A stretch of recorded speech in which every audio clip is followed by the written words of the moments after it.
Trisa semuanya, apa kabar? Teman Beranda Trisa, besok tanggal 19 Agustus adalah deadline di mana teman-teman yang mengusulkan program kompetisi inovasi bisnis mahasiswa atau KIBM dari Pusat Prestasi Nasional. Nah, teman-teman, pada episode kali ini Beranda Trisa akan menyajikan suatu informasi tentang bagaimana teman-teman itu memiliki persiapan sebelum teman-teman mensubmit dari proposalnya dengan tujuan agar proposal teman-teman itu bisa lolos dari seleksi dari KIBM. Nah, mengapa demikian? Karena seperti kita ketahui, KIBM ini ditujukan bagi teman-teman akademik, teman-teman vokasi, dan teman-teman disabilitas. Tentunya nantinya akan banyak sekali proposal yang masuk di Pusat Prestasi Nasional. Nah, tentunya reviewer akan melakukan seleksi itu bertahap. Nah, diantaranya adalah tentang seleksi kelayakan atau seleksi administrasi. Apa yang akan disampaikan pada Beranda Trisa ini adalah bagaimana teman-teman itu sudah layak secara administrasi dari proposal tersebut. Apa saja yang perlu disiapkan sehingga teman-teman bisa melaju pada proses review berikutnya. Atau kemudian reviewer itu bisa melanjutkan dari sisi konten dari proposal yang teman-teman ajukan. Untuk itu, kita mulai ya. Bismillahirrahmanirrahim. Baik teman-teman semuanya, layar pertama dari apa yang akan saya jelaskan ini secara jelas begitu menjelaskan tentang meyakinkan. Mengapa ini saya sampaikan kata ini meyakinkan? Karena sebenarnya prinsip di dalam KIBM adalah bagaimana teman-teman itu meyakinkan reviewer bahwa usaha teman-teman itu layak untuk mendapatkan pendampingan usaha dari Pusat Prestasi Nasional yang kemudian bisa pula lanjut pada bagaimana teman-teman mendapatkan suatu hak kekayaan intelektual dan juga mendapatkan katakanlah bisa dipertemukan dengan investor. Untuk mencapai hal-hal tersebut, maka syaratnya adalah proposal yang teman-teman ajukan itu harus meyakinkan. Baik, teman-teman semuanya, di sini adalah paparan tentang bagaimana alur dari pelaksanaan kompetisi inovasi bisnis mahasiswa atau KIBM 2020. Teman-teman bisa melihat di sini bahwa setelah teman-teman itu mensubmit proposalnya pada tahap ini, maka kemudian teman-teman menunggu sekian waktu untuk kemudian para reviewer itu membaca proposal teman-teman. Berdasarkan informasi pada saat sosialisasi dan workshop KIBM beberapa waktu yang lalu, belajar dari berbagai macam program serupa, katakanlah yang dilakukan oleh Kemendikbud seperti KBMI misalnya, proposal yang masuk itu adalah jumlahnya ribuan. Nah, oleh karena itu teman-teman, maka seleksi awal yang dilakukan adalah tentang seleksi tentang kelayakan. Apakah isian-isian teman-teman itu sudah sesuai dengan format. Baru kemudian akan dilanjutkan pada review yang terkait dengan konten di dalam proposal teman-teman. Misalnya yang terkait dengan konten itu apa? Misalnya kelayakan dari sisi rencana pengembangan usaha dan juga dikaitkan dengan anggaran yang diajukan misalnya. Nah, oleh karena itu ada baiknya supaya teman-teman itu proposalnya tidak berhenti pada penilaian-penilaian yang sifatnya adalah administratif, akan lebih baik kalau teman-teman siapkan sebelum teman-teman melakukan submit proposal. Nah, apa saja yang harus disiapkan? Nah, yang harus disiapkan teman-teman, yang pertama tipsnya adalah harus sesuai format. Sekali lagi, harus sesuai format. Apa nih maksudnya harus sesuai format? Maksudnya begini, sering terjadi pengusul itu memiliki pengalaman mengikuti program yang lain. Misalnya tahun lalu itu memiliki pengalaman untuk mengikuti PKMK misalnya, atau pernah mengikuti KBMI. Nah, lalu mereka memiliki suatu anggapan yang sama bahwa oh ini kan suatu program yang sama-sama dari Kementerian Pendidikan Kebudayaan. Tentunya tidak jauh berbeda. Katakanlah misalnya dari sisi bentuk format pendaftarannya, mungkin isiannya. Lalu teman-teman itu tidak membaca buku panduan, lalu teman-teman mengisinya itu dengan format-format yang lama. Ini tentunya akan sangat berisiko ya teman-teman. Karena apa? Karena tentunya program KIBM ini memiliki karakteristik yang berbeda. Ya, memang masing-masing program itu memiliki tujuan dan karakteristik sendiri-sendiri sehingga formatnya pun juga berbeda-beda.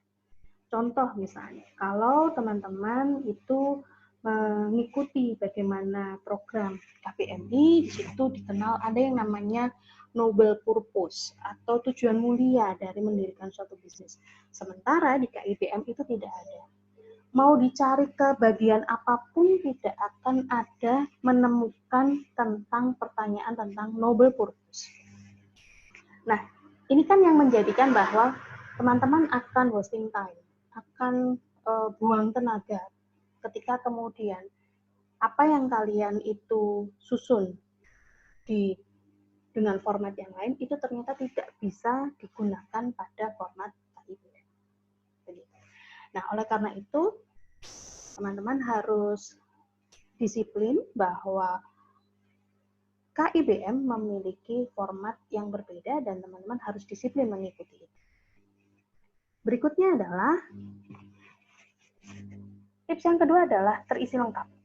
Nah, seperti teman-teman ketahui bahwa program KIBM ini, saya ambil contoh adalah pada program KIBM yang akademik, itu ada 10 isian. Dimulai dari bagaimana menyusun ringkasan, masalah solusi produk atau jasa, penjelasan tentang sumber daya, hingga laporan keuangan, proyeksi keuangan dan kebutuhan dana dan pengembangan, dan kemudian lampiran. Ke-10 ini teman-teman harus isi. Jangan sampai ada satu sel pun atau kemudian satu pertanyaan pun yang kemudian teman-teman lewatkan. Ya. Nah, tentunya setelah teman-teman membaca buku panduan dari KIBM, teman-teman melihat bahwa untuk menjelaskan tentang katakanlah contohnya adalah contohnya adalah masalah, solusi, dan produk atau jasa.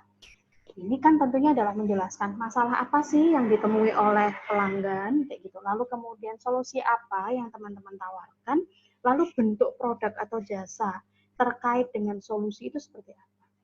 Jangan sampai teman-teman itu mengisi masalah, solusinya tidak ada. Atau mengisi masalah dan solusi, lalu kemudian bagian produk atau jasa teman-teman tidak isi, atau terlewatkan. Ya, maaf ini ada typo, ya. Nah, demikian juga isian-isian tentang form biodata ketua dan anggota, dosen pembimbing, dan juga rencana kebutuhan dana. Jangan sampai satu pertanyaan atau satu isian pun yang terlewat. Demikian pula pada tanda tangan dari dosen pembimbing katakanlah, atau tanda tangan dari anggota. Harus semuanya ditandatangani.